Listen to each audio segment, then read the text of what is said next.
ഒരു വാൾ എന്റെ ശരീരത്തിൽ കുത്തിയിറക്കുന്നതാണ് ഞാൻ ജീവിച്ചിരിക്കെ ഇസ്ലാമിക് കാലിഫറ്റിൽ നിന്ന് പലസ്തീൻ വെട്ടിമാറ്റുന്നതിനേക്കാൾ എനിക്കിഷ്ടം. എന്നെങ്കിലും ഈ സാമ്രാജ്യം കീറിമുറിക്കപ്പെടുകയാണെങ്കിൽ പലസ്തീൻ അവർക്ക് ചിലപ്പോൾ വെറുതെ ലഭിച്ചേക്കാം.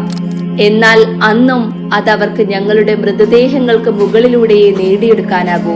ഭൂമിയോളം തൂക്കത്തിൽ നിങ്ങൾ സ്വർണം തരാമെന്ന് പറഞ്ഞാലും ഞാൻ അത് നൽകാൻ തയ്യാറല്ല. മുസ്ലിമീങ്ങൾക്കുമേൽ അങ്ങനെ ഒരു മാനക്കേടിനെ ഏൽപ്പിക്കാൻ ഞാൻ തയ്യാറല്ല. നിങ്ങൾക്ക് പലസ്തീൻ വേണമെങ്കിൽ നിങ്ങൾ മനസ്സിലാക്കിക്കൊള്ളുക, അതിന്റെ വില മുസ്ലിമിന്റെ രക്തമാണ്.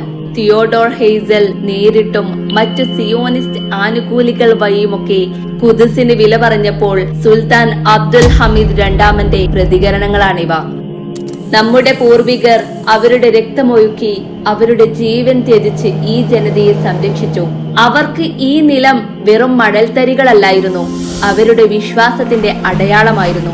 ഇന്നും അതേ ആത്മാവാണ് പലസ്തീൻ തീരങ്ങളിൽ ശബ്ദിക്കുന്നത്. അവർ മരിക്കുമ്പോൾ ചുണ്ടുകളിൽ ദുഃഖമില്ല, പകരം ദുആയാണ്. അവരുടെ രക്തം ഈ ഭൂമിയിലൂടെ ഒഴുകുമ്പോൾ അതവരുടെ വിശ്വാസത്തിന്റെ സാക്ഷ്യമാണ്. ഒരു ജനതയെ ഉണർത്താൻ പ്രാർത്ഥനയുടെ കരുത്ത് മാത്രം മതി. നമ്മുടെ പൂർവികർ അവരുടെ ജീവിതം മതത്തിനും നീതിക്കും വേണ്ടി സമർപ്പിച്ചു. നമ്മളും അതേ ആത്മാവിൽ ഉണരേണ്ട സമയമാണിത്. പലസ്തീൻ വെറുമൊരു പ്രദേശമല്ല, അതൊരു പ്രതീകമാണ്.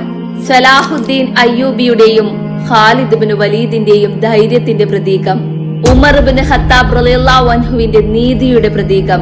നമ്മളിൽ ഉണ്ടായിരുന്ന ഉമർ റളിയല്ലാഹു അൻഹുവിന്റെയും സലാഹുദ്ദീന്റെയും ആത്മീയ ശക്തി ഇന്ന് വീണ്ടും നമ്മുടെ ഹൃദയങ്ങളിൽ ഉണരട്ടെ. ഇന്ന് ലോകം മൊത്തം മൗനമായിരിക്കുമ്പോഴും പലസ്തീനിലെ ഒരു കുഞ്ഞു പോലും വിശ്വാസത്തിൽ നിന്ന് പിന്നോട്ട് നീങ്ങിയിട്ടില്ല. അവർ തന്റെ കളിപ്പാട്ടം നഷ്ടപ്പെടുമ്പോഴും അള്ളാഹുവിനോട് പറയുന്നു ലാ ഇലാഹ ഇല്ലല്ലാഹ്.